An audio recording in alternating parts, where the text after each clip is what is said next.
9 सितंबर 2024 को Chinese government के mouthpiece the global times में एक आर्टिकल छपता है, India's diplomacy the S Jaishankar problem. कुछ ही घंटों में यह आर्टिकल हटा दिया जाता है। आश्चर्य की बात यह है कि यह आर्टिकल बहुत अनडिप्लोमेटिक भाषा का प्रयोग किया गया था। इस आर्टिकल में कई बातें बड़ी अपमानजनक तरीके से कही गई थी। सोचने की बात यह है कि इस तरह का आर्टिकल आखिर में छपा क्यों, खास करके उस समय जब गलवान के 4.5 साल बाद भारत और चीन के बीच में डिप्लोमेटिक एक्टिविटीज़ बढ़ी हैं। चाइना और भारत के विदेश मंत्रियों की 2 मुलाकात जून में हुई। एनएसए अजीत डोवाल की मुलाकात वांग यी, जो उनके फॉरेन मिनिस्टर हैं चाइना के, उनसे 12 सितंबर को सेंट पीटर्सबर्ग में हुई। तो इस समय इस आर्टिकल का छपना और हटाया जाना ये एक आश्चर्य का विषय है। आश्चर्य का विषय यह भी है क्योंकि यह आर्टिकल बिना किसी टॉप अथॉरिटी के अप्रूवल के पब्लिश नहीं हो सकता। ध्यान देने बात यह है कि चाइना भारत जैसा एक स्वतंत्र मानसिकता वाला देश नहीं है। वो एक बहुत कंट्रोल्ड और रिस्ट्रिक्टेड सोसाइटी है, जहां टाइम्स ऑफ इंडिया या दैनिक जागरण जैसा कोई भी आर्टिकल किसी भी विषय पे नहीं छप सकता है। खास करके ऐसे संवेदनशील मुद्दे पर ग्लोबल टाइम्स में आर्टिकल आना और हटाया जाना, यह कहीं ना कहीं चाइना के उस ग्रे जोन वॉरफेयर का एक तरीका है जिसमें युद्ध लड़ा जाता है बिना हथियारों के। समझिएगा, चाइना एक सरल देश नहीं है। वो कोई भी एक्शन इम्पल्सिव नहीं लेता, उसका हर एक्शन बहुत सोचा समझा है और वो अनरिस्ट्रिक्टेड वॉरफेयर में विश्वास रखता है, जिसमें युद्ध जीतने के लिए हर तरीका मान्य है। तो चाइना को समझना बहुत ज़रूरी है। इसीलिए आज हम संवाद में जुड़ने जा रहे हैं लेफ्टिनेंट जनरल राकेश शर्मा से, जो 14 कोर के पूर्व जीओसी रह चुके हैं। वर्तमान में general Sharma general Bipin Rawat chair of excellence के होल्डर हैं, जो यूनाइटेड सर्विसेज इंस्टीट्यूशन में है। जनरल शर्मा प्रोलिफिक राइटर और स्ट्रेटेजिक थिंकर हैं।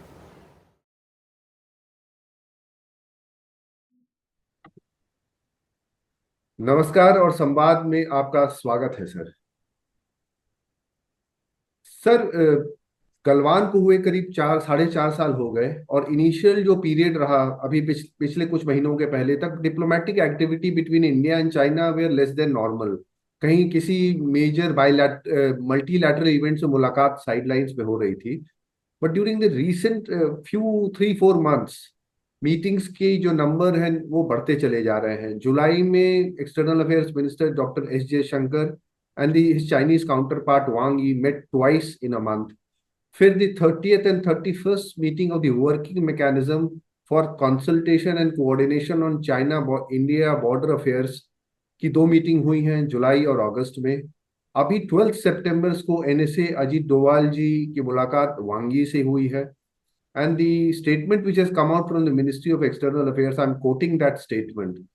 The meeting gave the two sides an opportunity to review the recent efforts towards finding an early solution of the remaining issues along the line of actual control.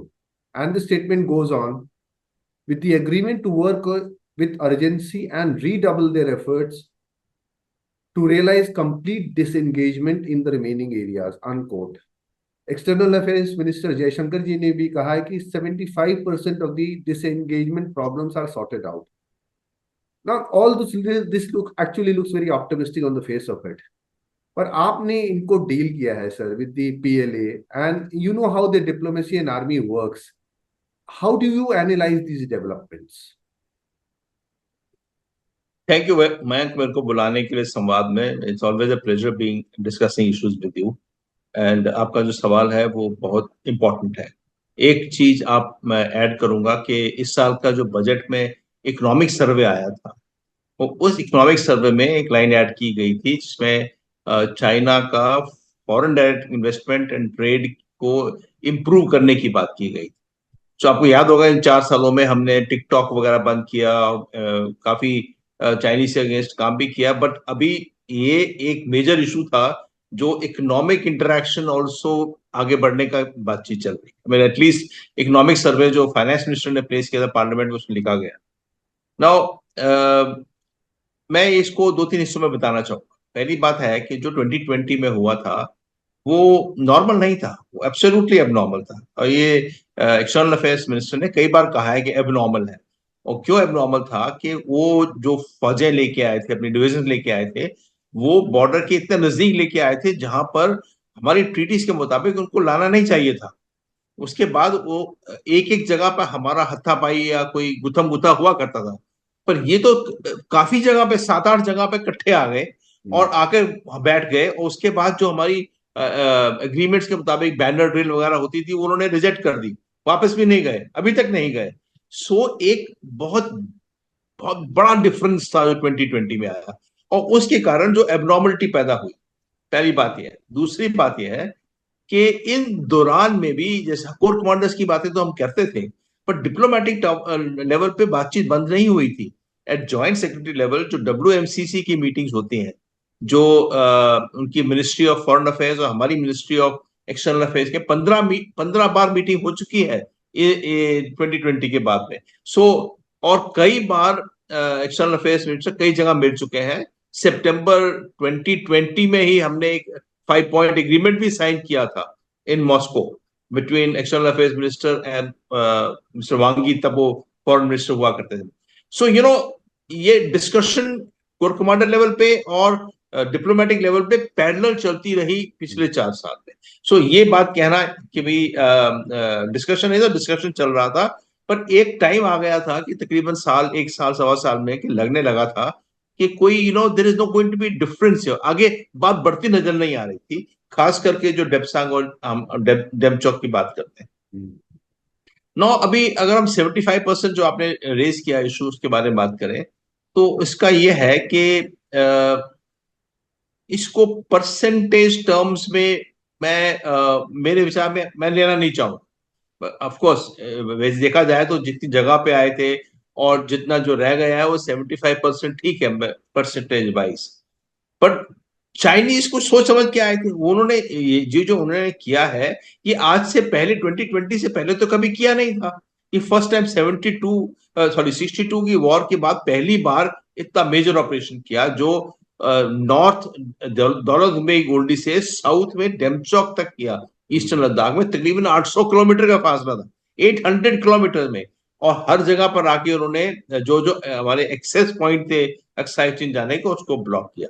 तो 75% बात mathematically सही है, पर वो जो Chinese करना चाहते थे वो ज्यादा सीरियस था। वो हमको हमारा जो पेट्रोलिंग एफर्ट था, जो डेप्सांग की तरफ होता था, उसको ब्लॉक करना चाहते थे। यही तरीके थे जाने के जो उन्होंने ब्लॉक कर दिए। इसमें उनका भी कुछ लॉस हुआ, जैसे पेगोंग सो फिंगर 4 नहीं आ सकते या बुश से नहीं आ सकते, तो उनका भी कुछ लॉस हुआ। बट ये इसके बावजूद भी उनका एक ध्येय था, एक एम था कि भाई पेट्रोलिंग को वहां रोका जाए। That's third point. Fourth issue I want to raise is that ये बफर बन गए। सो ये जो अभी आगे थ्रस्ट है, इसमें बफर बन गए हैं। अब दोनों फौजों के बीच में एक गैप आ गया है, तो 500 मीटर से लेकर से 5 किलोमीटर का गैप और 6 किलोमीटर का गैप, कुछ गैप आ गया। इससे वो जो रोज के हिसाब से रेगुलर गुत्थम गुत्था की लड़ाई हुआ करती थी, झगड़े हुआ करते थे, मिट्टी डंडे शंडे चलते थे, वो बचाव हो गया। सो एक डिसएंगेजमेंट प्रोसेस में ये पूरा ईस्टर्न लद्दाख में ये ब्लॉकेज हुआ है।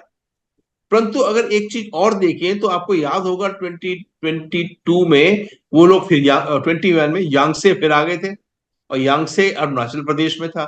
उससे पहले याकुला भी उन्होंने ट्राई किया, और भी जगह हो सकती है जिसके बारे में हमको पूरी तरह ज्ञात नहीं है। हर चीज को डिक्लासिफाई शायद नहीं किया गया है। सो ये कहने का तात्पर्य कि ये सब शांति हो गई है, अब पूरा बॉर्डर शांत हो जाएगा वो बफर बनाने के बाद, तो ये बात सच नहीं है। बिकॉज वो यंग से क्यों आया, बिकॉज वहां के वाटरशेड भी उसको एक्सेप्टेबल नहीं है। अरुणाचल प्रदेश के बारे में तो आपको मालूम है, उसकी थ्योरी अलग है। सो ये कहना कि ये बफर बनने से बाकी का बॉर्डर भी शांत हो जाएगा, आई थिंक प्रॉब्लमैटिक है। और आखिरी बात मैं कहना चाहूंगा कि मयंक,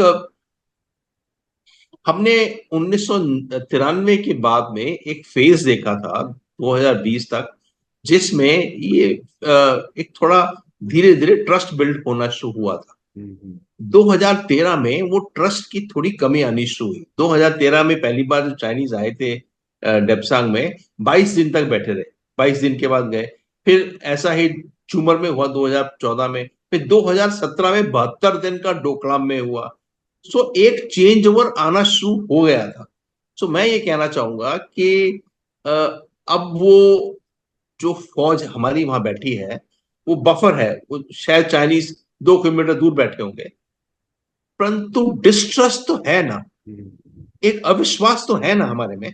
हम फील करते हैं कि यार ये कल को कहीं और आ गया, और फिर ये यंग से ट्राई कर चुका है, और शायद कहीं और भी ट्राई कर चुका है जिसके बारे में हमको शायद मालूम नहीं है इतना। और या सिक्किम में राकुला पास में भी आए। सो मेरा कहने का तात्पर्य है कि ये डिसएंगेजमेंट प्रोसेस, गुत्थम गुत्था की लड़ाई और एस्केलेशन, जो वॉर न छिड़ जाए उसके लिए बेनिफिशियल है, परंतु ट्रस्ट को हटाने के लिए बेनिफिशियल नहीं है। वो जो ट्रस्ट है, जो विश्वास है कि यार ये लोग कुछ नहीं करेंगे, वो विश्वास नहीं रहा है। सो अब हम आगे बढ़ रहे हैं नेचुरली, जैसे आपने क्लियरली कहा है कि there are steps forward, but इस स्टेप्स फॉरवर्ड में भी हमको ये ध्यान रखना है कि उनका एक मोटिवेशन था, वो मोटिवेशन हटा नहीं है। उस पर बफर बना दिया उन्होंने, चलो अपने को एक एक्सकेलेशन नहीं होगा, गुत्थम गुत्था नहीं होगा, परंतु डिस्ट्रस्ट तो है। वो बफर को नहीं तोड़ेगा, हो सकता है तोड़ दे, फिर हमारे पब्लिक ही हमसे पूछेगी आपने क्यों विश्वास किया। तो वो विश्वास जो है, जो डिस्ट्रस्ट है, वो नहीं हट रहेगा इन एग्रीमेंट्स के बावजूद। सर डिस्ट्रस्ट मैं का एक कारण और भी जैसे कहा जाए सर, तिब्बत में जिस तरह से मिलिट्री इंफ्रास्ट्रक्चर बिल्डअप हो रहा है सर, एयरफील्ड्स बनाई जा रही हैं जो हेवी एयरक्राफ्ट्स को भी कैरी करेंगे, dual use civil military infrastructure भी काफी रैपिड पेस पे बन रहा है तिब्बत में। इंडिया भी मैन टू मैन उनको मैच कर रहा है। तो एक सर एक आर्म्ड को एग्जिस्टेंस बड़ी फ्रेजाइल सी सर प्रतीत हो रही है, it is looking very fragile. और इंडियन ओशन में भी जिस तरह से the Chinese the PLA is encroaching, India की प्रेजेंस है ही। सर आपको क्या लगता है सर कि एक कॉम्बैट का जो कॉन्फ्रंटेशन की जो सिनेरियो है, स्पेशली क्योंकि शी जिनपिंग का सर उनका एक चाइना ड्रीम है which entails unrestricted warfare to achieve their gains। तो आपको सर ये कॉन्फ्रंटेशन की पॉसिबिलिटीज क्या लगती हैं सर कि बढ़ती रहेंगी धीरे धीरे? बिल्कुल सही बात है, बिल्कुल सही सवाल पूछा आपने। मैं कहना चाहूंगा कि उनकी तो हिस्ट्री है 2000 साल की। सुनसू ने बोला था कि भैया we to fight, to win without fighting. फिर जूगे लियांग ने बोला था विन विदाउट फाइटिंग। फिर अनरिस्ट्रिक्टेड वॉरफेयर जो किताब निकली थी 2000 में, उन लोगों ने भी, दो कर्नल से यही चीज बोली थी। तो विनिंग विदाउट फाइटिंग उनका कल्चर है वॉर का। एंड इस बहाने उन्होंने साउथ चाइना सी पूरी ले ली है विदाउट फाइटिंग। अब जो आइलैंड में जाके बैठ जाते हैं, पहले बोलते थे हम इसको मिलिटराइज नहीं करेंगे, फिर अब उन आइलैंड्स को मिलिटराइज भी कर दिया है, रन बेस बना दिए हैं, मिसाइल ले आए हैं, फौज बिठा दिए। ये 2014 में प्रेसिडेंट ओबामा को बोला था नहीं करेंगे, पर वो कर गए। तो ये अब ट्रस्ट की क्या बात है? ट्रस्ट की तो कोई बात ही नहीं। दूसरी बात कि अगर आप देखा जाए तो चाइनीज हमसे टेरिटरी चाहते हैं। इस सेंचुरी में अरुणाचल प्रदेश नहीं ले सकते हैं, वो ले ही नहीं सकते हैं। हमारी फौज वहां तैयार बैठी है, और वो 62 की भावना नहीं रही है हमारे में। हमारी फौज लड़ने को तैयार है। तो उनको पता है अरुणाचल प्रदेश, तो फिर वो नाम क्यों बदलते रहते हैं? ये क्या प्रेशर टैक्टिक्स नहीं है? 62 नाम बदल दिए 3 ट्रांचेस में। और वो नाम क्या है? आप हमारी सिटी का नाम बदल दो, कोई शहर का, वो शहर थोड़ी तुम्हारा हुआ। ये सब प्रेशर टैक्टिक, ये जियो पोलिटिकल इश्यूज। ये एक बॉर्डर इशू नहीं है सिर्फ। एक पहाड़ पर दो टाइगर नहीं रह सकते। ये चाइनीज की बोलते हैं ना, चाइनीज बोलते हैं। रशियन में बोलते हैं no two bears in a lair, और एक गुफा में दो भालू नहीं रह सकते। तो चाइनीज तो बोलते हैं एक पहाड़ में दो शेर नहीं सकते। हम उनका जो पॉलिटिकल चैलेंजर नहीं है, पर चाइनीज सोचते हैं कि उनकी ज्योग्राफी इतनी पुअर है कि उनका डिपेंडेंस इंडियन ओशन पर है, उनके इतनी कंट्रीज के साथ बॉर्डर है, उनका जो तकलीफ है। एक इंडिया कल को पोटेंशियल रखता है कि हम एक जियो पॉलिटिकल चैलेंजर बन सकते हैं। तो ये उनके एक जियो पॉलिटिकल चैलेंज, उनकी जो चाइनीज ड्रीम आप बोल रहे हैं ना, वो चाइनीज ड्रीम में अगर कोई एक कंट्री आसपास एशिया में दुविधा पैदा कर सकती है, जो इंडिया नहीं चाहता दुविधा पैदा करना, पर उनके दिमाग में हो सकता है कि ऐसा हो, तो ये इंडिया एक जियो पोलिटिकल चैलेंजर बन जाता है। और दूसरी बात है कि वो 2000 किलोमीटर हमारा पेनिनसुला इंडियन ओशन में जट करता है। वो इंडियन ओशन का हम काइंड ऑफ, हम यार मास्टर्स ऑफ इंडियन ओशन। अब चाइनीज का इंडियन ओशन में डिपेंडेंस इतना ज्यादा है कि दे फील यार कि एक तो पोटेंशियल इतना स्ट्रांग है, हमारी वेस्ट से भी रिलेशनशिप अच्छी है, हमारी रशिया से भी रिलेशनशिप अच्छी है, ऊपर से इंडियन ओशन का हम हमारा पेनिनसुला है। तो और जिस हिसाब से हमारी इकोनॉमी ग्रो कर रही है, we can be a part to reckon with. So we are a geopolitical challenger that becomes a big issue. So any which way border पे हमको टाइप करना ना। और तीसरी बात मैं कहना चाहूंगा, आपने बोला अगर आप देखा जाए तो 4 साल में चाइनीज ने तिब्बत में हमारे बॉर्डर के आसपास जो काम किया है, इंफ्रास्ट्रक्चर डेवलपमेंट, फैंटास्टिक वर्क। पहले तो आप गांव से ले लें तो 6026 गांव बसा दिए हैं बिल्कुल बॉर्डर के साथ साथ। क्यों बसाए हैं? डुअल यूज गांव है, उसमें उनका फौज भी रहती है, सिविलियन भी जबरदस्ती ला के रखे हुए हैं। उन्होंने एक बॉर्डर का कल्चर चेंज कर दिया है। दूसरी बात, अगर देखा जाए तो इन साइचिन में ही एक रोड हुआ करती थी G219, जिसको हम पहले से जानते थे। अभी 3 रोड बन गई है, तीसरी रोड बन रही है, G695 बन रही है, और एक बॉर्डर के साथ साथ रोड बन रही है, पूरे 4000 किलोमीटर जाएगी। ये क्यों कर रहे हैं? जहां पे छोटे छोटे 3 मकान हुआ करते थे हटमेंट साइचिन में, वहां पे प्रॉपर मिलिट्री गैरिजन बना दिए गए और हेलीपोर्ट्स बने हैं। आपने बोला वो जो रनवेज है शिगात से 5000 मीटर लंबा रनवे।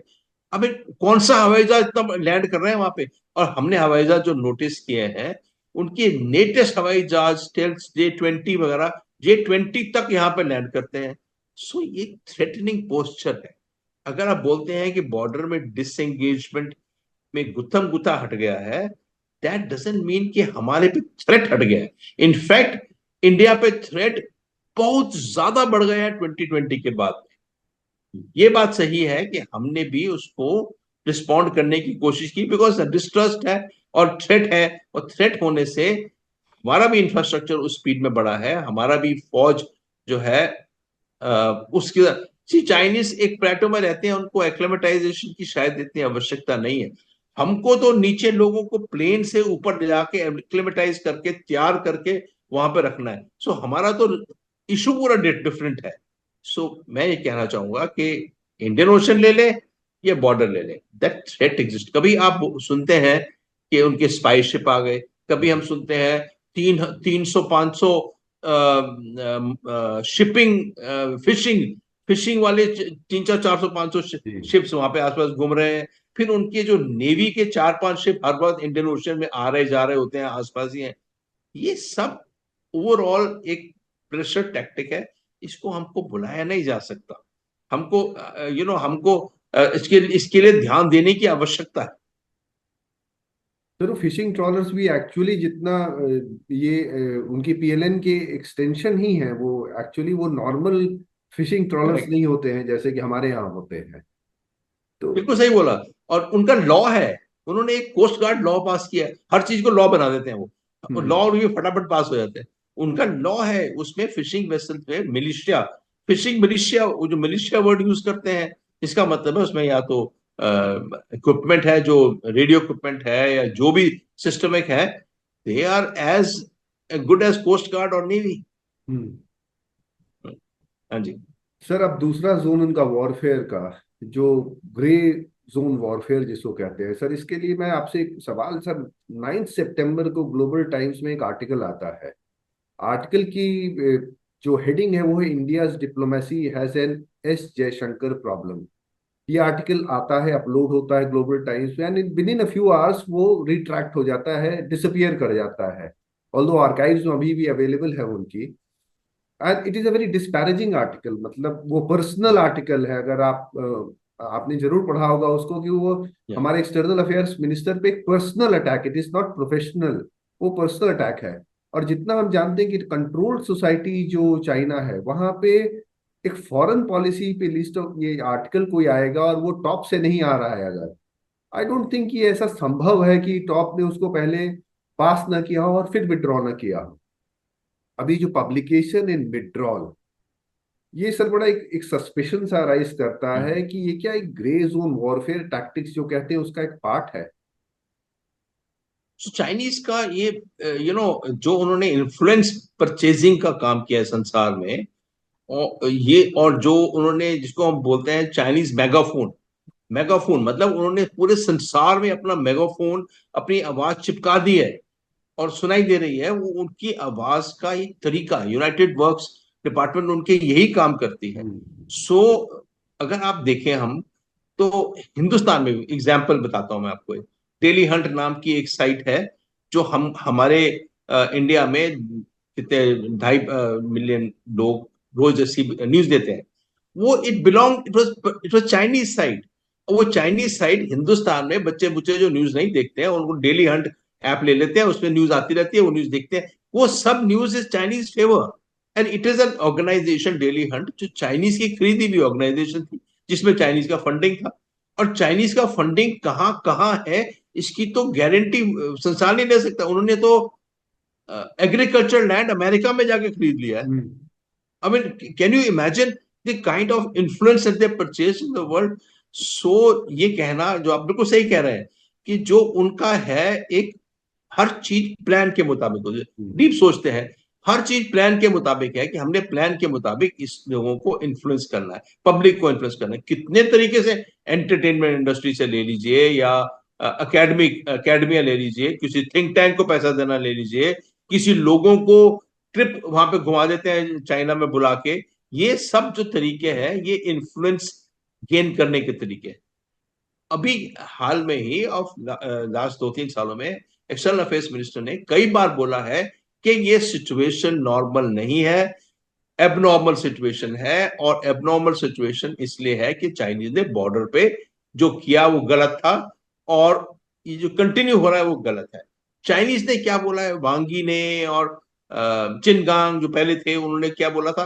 वो बोलते हैं, situation is now ready for normal border management and control. ये उनकी लैंग्वेज है, रीड आउट जो उनके आते हैं। और हम बोलते हैं एबनॉर्मल है। नेचुरली जो हम बोलते हैं एबनॉर्मल एबनॉर्मल एबनॉर्मल, तो उनको लगेगा यार ये हमारी बात बढ़ नहीं रही है। फाइनली चाइनीज को भी इकोनॉमी में प्रॉब्लम है। हम्म। उनको मार्केट चाहिए सेल के लिए। यूरोपियन यूनियन ने, अमेरिका ने और बहुत कंट्रीज ने इतने स्ट्रॉन्ग टैरिफ लगा दिए हैं कि अब चाइनीज को प्रॉब्लम है। उनका इंटरनल कंज्यूमरिज्म बढ़ नहीं रहा है, बिकॉज एक अपना उनका इंटरनल कंज्यूमर मार्केट के जो रेटिंग्स आते हैं वो नॉट एडवांटेजेस है। सो अभी चाइनीज क्या करेंगे? उनको दिखता है एक राइट मार्केट है, तैयार है। इंडिया को भी असिस्टेंस की जरूरत है कई इश्यूज में, ताकि हम अपने को वो $5 ट्रिलियन इकोनॉमी, $10 ट्रिलियन इकोनॉमी बना सके। This is a market. इसमें जो इम्पेडिंगमेंट आएगा, उसके अगेंस्ट चाइनीज बोलेंगे ही बोलेंगे। हम्म। सो उनका ये जो है, ये this is a great pressure tactics. And you say grey zone, I say they are masters of grey zone. वो उस्ताद हैं ग्रे जोन में। ये उनकी आर्ट है, 2000 साल पुरानी आर्ट है। ये आज की नहीं है। हमको इसको कैजुअली नहीं लिया जा सकता। जो बॉर्डर पे हुआ उसको मैं ग्रे जोन नहीं बोलूंगा, हम्म। बिकॉज वो तो आगे बॉर्डर पे बैठ गए, उनको पेट्रोलिंग डिनाई कर दिया है, और अभी आमने सामने फौज बैठी है। ये थोड़ी ग्रे जोन, ये तो लड़ाई के लड़ाई लड़ाई जैसा ही हुआ। परंतु बाकी जो वो हमारे कंट्री के अंदर कर रहे हैं, नाम बदल देना अरुणाचल प्रदेश में, कहीं पे सी 2019 इलेक्शन में तो उन्होंने एक ऐप यहाँ पे ला दी थी, हेलो ऐप, जो 10,000 एडवर्टीजमेंट ले आई थी अगेंस्ट रूलिंग पार्टी बीजेपी के against. Now the point is, उनका क्या राइट है कि हमारे को मेंटली इन्फ्लुएंस करें कि भी किसको वोट करो? और वो हमको पता ही नहीं था। वो तो हमको 2019 के अप्रैल में पता चला यार ये ऐप कौन सी है। App turn out to be कि बाइट डांस की ऐप थी, master Byte Dance. Byte hmm. Dance वो है जो टिकटॉक वाले लोग हैं। टिकटॉक जी। So so this influence of peddling जो है, ये चाइनीज की आर्ट है। हर कंट्री में आप देख लीजिए, 127 कंट्री में कितने उनके जो मैक्सिमम ट्रेड है। Trade itself is a weapon. So gray zone, and I study gray zone Chinese. Australia के अगेंस्ट वाइन बंद कर दिया, हम वाइन नहीं खरीदेंगे आपसे, क्या कहते हैं, कोल नहीं खरीदेंगे। कब? ये जब उन्होंने बोला कोविड के बारे में चेकअप करो, कोविड वुहान से आया था, ये ऑस्ट्रेलियन ने बोला, उन्होंने बंद कर दिया। और वाइन इंडस्ट्री फेल होगी, बिकॉज 50% वाइन चाइना जाती थी पहले। So this is an art by themselves, और हमको इस ग्रे जोन से, लड़ाई तो है, तो ग्रे जोन से संभलना बहुत जरूरी है। सर इन्फ्लुएंस ऑपरेशंस आप बोल रहे हैं सर, ये इसी आर्टिकल में जो उन्होंने एक्सटर्नल अफेयर्स मिनिस्टर पे लिखा और विड्रॉ किया सर, वो एक so called Indian defence expert को कोट कर रहे हैं, साइट कर रहे हैं उनको सर। ये सारा जो मामला है, जिसको मैं कहूँगा मिसचिफ सर अपना प्ले करने को, Yeah. तो इन्फ्लुएंस ऑपरेशंस में सर हम उनके खुद भागीदार होते चले जा रहे हैं। तो सो मैं, एक बात है कि Chinese are the second largest economy in the world, and they are controllers of the largest value chains and global chains, so the fact is कि कोई कंट्री भी जो डेवलप करना चाहती है, चाइनीज लिंकेजेस में इनवेरेबली भी दें, या तो आप इंडोनेशिया से सामान लें या कहीं से भी लें, उनकी जो इंडस्ट्री है वो वर्ल्ड वाइड छाई हुई है। सो दे आर, आजकल तो ग्लोबलाइजेशन है, एक सेल फोन को 15 कंट्री बनाती हैं, उस 15 कंट्रीज में maximum component Apple city China से आता है। तो ये तो इंट्रिकेट रिलेशनशिप है, और चाइनीज जानते हैं कि भैया ये इंट्रिकेट रिलेशनशिप है, इसको अमेरिकन जो बोलते हैं डी रिस्किंग, और डी रिस्किंग नहीं कर पा रहे हैं। क्योंकि उनको, उनकी जो ट्रेड इतनी, 70,000 अमेरिकन कंपनीज चाइना में प्रोड्यूस करती हैं, कैसे डी रिस्क कर सकते हैं? We have to be conscious of the fact कि हमको अपनी कंट्री को social economic conditions and economy को ऊपर बढ़ाना है। That's the end all. उसके लिए हार्ड पार की जरूरत है भाई, इकोनॉमी को, ट्रेड को आवश्यकता है कि may be we'll have to link up with the Chinese now, and Chinese need us to build up their economy which has been suffering. There is a parallel out here. I think we have to cautiously proceed ahead on this point. So taking this influence bit a bit, इनका बड़ा role बढ़ लेते हुए sir, ये इनकी rise, जो China की rise हो रही है, इसमें it becomes a challenge, because it has the possibility of China dominating India's neighbours, because China is already dominating whole lot of international organisations, जहां जहां इंडिया से इंटरेस्ट क्लैश होते हैं उनके सर, वहां वो एक वीटो लगा करके डीले तो कर ही देते हैं सर, भले ही रोक ना पाए पर वो डीले कर ही देते हैं। And neighborhood is becoming particularly vulnerable to this assertive Chinese influence. Now, how does India secure itself against and promote its national interests also in a grossly, जिसको कहा जाए सर, एक unbalanced strategic environment जो China create कर रहा है India के इर्द गिर्द? मैं की बहुत बढ़िया सवाल है। द फैक्ट इज कि चाइना के पॉकेट्स लंबे हैं, पैसा बहुत है, और उस पैसे को से वो परचेजिंग कैपेबिलिटी रखते हैं। उनका इंफ्रास्ट्रक्चर डेवलपमेंट करने की मशीनरी बहुत बढ़िया है, पोर्ट्स अच्छे बनाते हैं और फटाफट बनाते हैं, उनकी speed of working is much higher.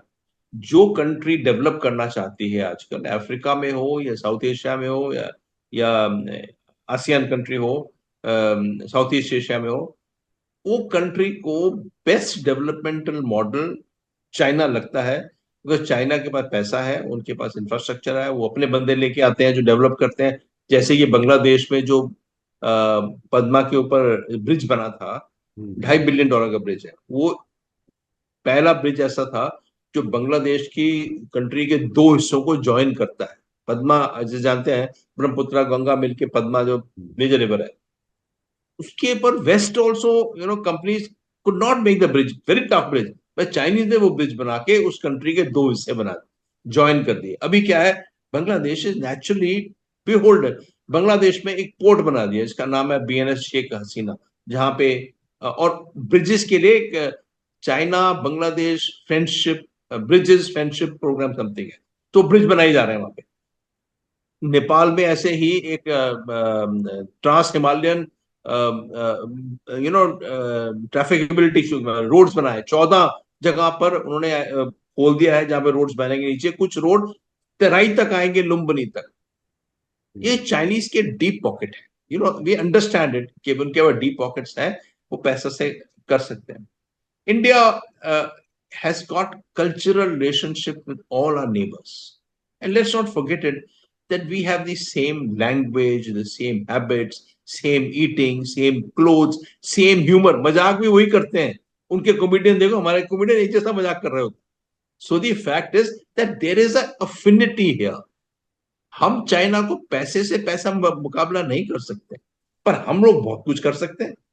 क्यों अब अभी भी हाल में भी 20% टूरिस्ट जो है बांग्लादेश से इंडिया आते हैं, largely coming for health reasons, medical reasons also.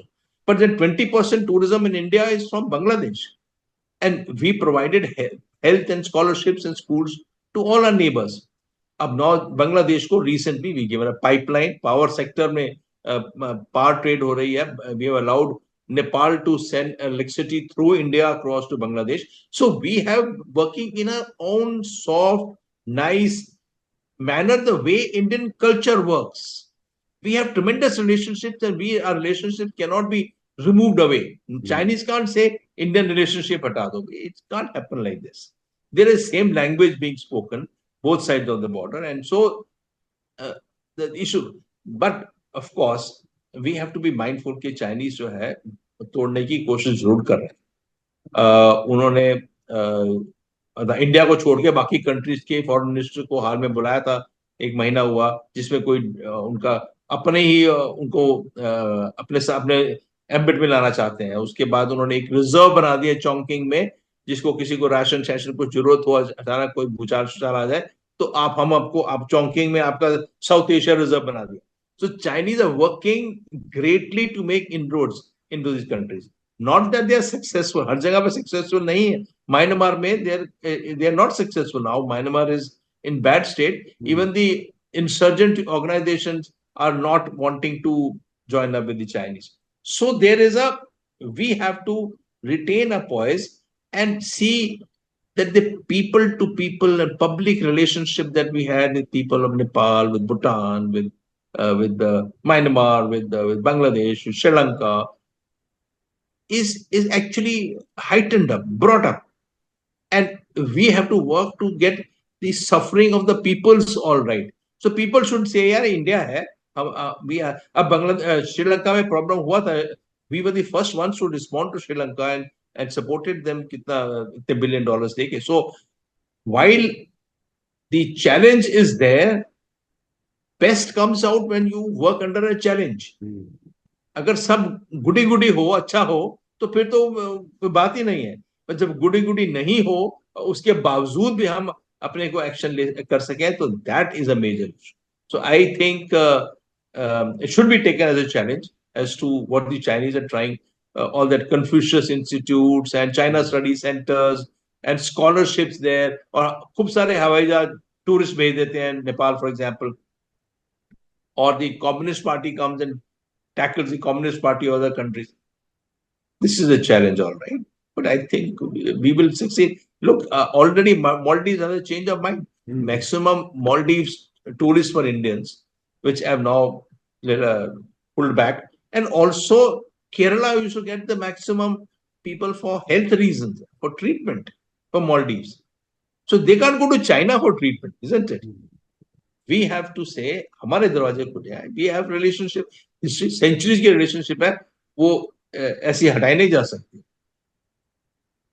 Sir उनका एक चीज जो मैंने नोटिस की है सर, चाइनीज एक्शंस में दे आर वेरी फोकस. जिस काम को लेकर के बढ़ते हैं, बड़े फोकस तरीके से बढ़ते हैं. अब coming to the last question sir, थोड़ा मीडिया की बात मैं करना चाहूंगा. The Indian media, our media, there at times certain newspapers which carry Chinese advertisements as opinion pieces sir, पूरे फुल पेज वो आते हैं सर.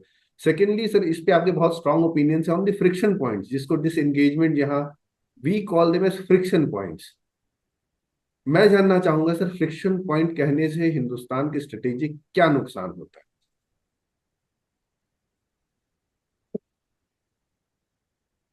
जी, मैं इसके फ्रिक्शन पॉइंट कैसे अपना अपना हर आदमी हर चीज को अपने हिसाब से एनालाइज करता है. एंड हम लोग रिटायर्ड हैं, so I analyse based on my knowledge which I had earlier, and appreciate Chinese ने किया क्या है। अभी चाइनीज का अगर ऊपर से ले लें राकी नाला से, जहां पे उस सबसे नॉर्थ में आए थे, और डेमचौक ले लें जहां पे लास्ट था, 800 किलोमीटर का फ्रंटेज,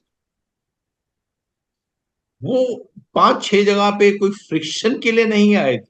और ये पहले नहीं हुआ था, फर्स्ट टाइम हुआ था। एक बार कहीं पे चूमर में हमारा में गुत्थम गुत्था हो गया, चलो वहां फ्रिक्शन पैदा हो गई। या एक बार गुत्थम गुत्था पेगोंग सो में हुआ पहले, तो गुत्थम गुत्था होने से फ्रिक्शन पैदा हो गई। जब 10 जगह पे हो, और 10 I am just saying for the sake of saying it, 10 जगह पे हो तो 10 जगह पे वो फ्रिक्शन नहीं है, वो एक प्री मेडिएटेड फोर थॉट के साथ वेल प्लान्ड एक्सिक्यूटेड ऑपरेशन था।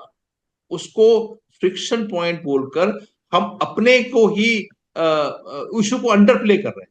हम इशू को उसके लॉजिकल कंक्लूजन तक नहीं लेके जा रहे हैं कि भैया ये उनका मतलब इन 10 जगह पे फ्रिक्शन पैदा करना नहीं था। उनका मतलब था कि आप जो है at least in Aksai Chin areas, northern areas में, आप प्लेटो पे ना टच कर सको। तो हर जगह पे जहां पे हम पेट्रोलिंग करते थे और प्लेटो को देखते थे और प्लेटो के पास जाते थे या वाटरशेड तक जाते थे, वो उन्होंने हमको डिनाई करके वहां पे बफर बना दिए हैं। सो वो फ्रिक्शन पॉइंट तो नहीं हुआ ना, वो तो एक वेल थॉट अबाउट प्लान हुआ उनका। मेरा कहने का है कि हम उनको आसानी से क्यों छोड़ें ये बोल के कि फ्रिक्शन पॉइंट्स हैं। हम उनको हमारा पर उन्होंने कोई फेवर नहीं किया है। हमको उन्होंने 4 साल इतना खींच के रखा है इस इलाके में, और ऐसी डिप्लॉयमेंट करना, ऐसे लोग बैठना बहुत आसान नहीं है। मैं वहां रह चुका हूं। It's very tough to maintain forces there and stay. Having said that, Indian armed forces have the capacity to do this, but हम उनको आसानी से उनको निकलने नहीं दे सकते। भैया आपके 2 फ्रिक्शन पॉइंट रह गए, बाकी सब सॉल्व। और फ्रिक्शन बाकी सॉर्ट आउट हुआ बफर जोन बन के, जिसके बारे में इंफ्रिंजमेंट होगी कि नहीं होगी कोई गारंटी नहीं है। अब बोला नहीं, चाइनीज ने बोल दिया बफर जोन है, हमने साइन कर दिया। साइन तो 1993 से करते आ रहे हैं, वो तो मुकर गए ना सडनली। तो मेरा कहने का है कि उनके मोटिव को फ्रिक्शन पॉइंट छोड़कर बोलकर अंडर प्ले नहीं किया जाना चाहिए। उसके उनके मोटिव को as a geo strategic threat सोच के और अ लार्ज फ्रंटियर सोच के आगे बढ़ना चाहिए। 2 इलाके जो बचे हैं उनमें भी शायद कल बफर बन जाएंगे, हो सकता है सब। एक जगह तो ऑलरेडी गैप है, दूसरी जगह शायद बफर बन जाए। ये बफर बनने से इशू क्या सॉर्ट आउट हो गया है? इशू मतलब आपकी फौज जो है, जो आपने रीबैलेंसिंग किया था, वो आप हटा सकते हैं वहां से नीचे? नहीं है, हटा सकते। अब एस्केलेशन तो डी एस्केलेट तो नहीं हुआ है। अब डी एस्केलेट नहीं हुआ है तो ये फ्रिक्शन पॉइंट नहीं थे, इनका मोटिवेशन फ्रिक्शन से बहुत ज्यादा था। इस हिसाब से मैं इसको बोल के अंडर प्ले नहीं करना चाहता। सर क्या मतलब, ये जो मेरा भी मानना है सर कि this the Chinese issue needs a whole of a nation approach sir, यहाँ पे। और इस विषय में सर आपकी आपसे आज जो conversation has been very helpful sir, और मैं आपको धन्यवाद देता हूँ समय निकाल करके हमारे थैंक यू। साथ आने के लिए। भविष्य में भी मैं आपसे अनुरोध करूंगा कि सर आप हमसे जुड़ते रहें और इस तरह के इश्यूज पे हम सर आपकी विचार सुनते रहें।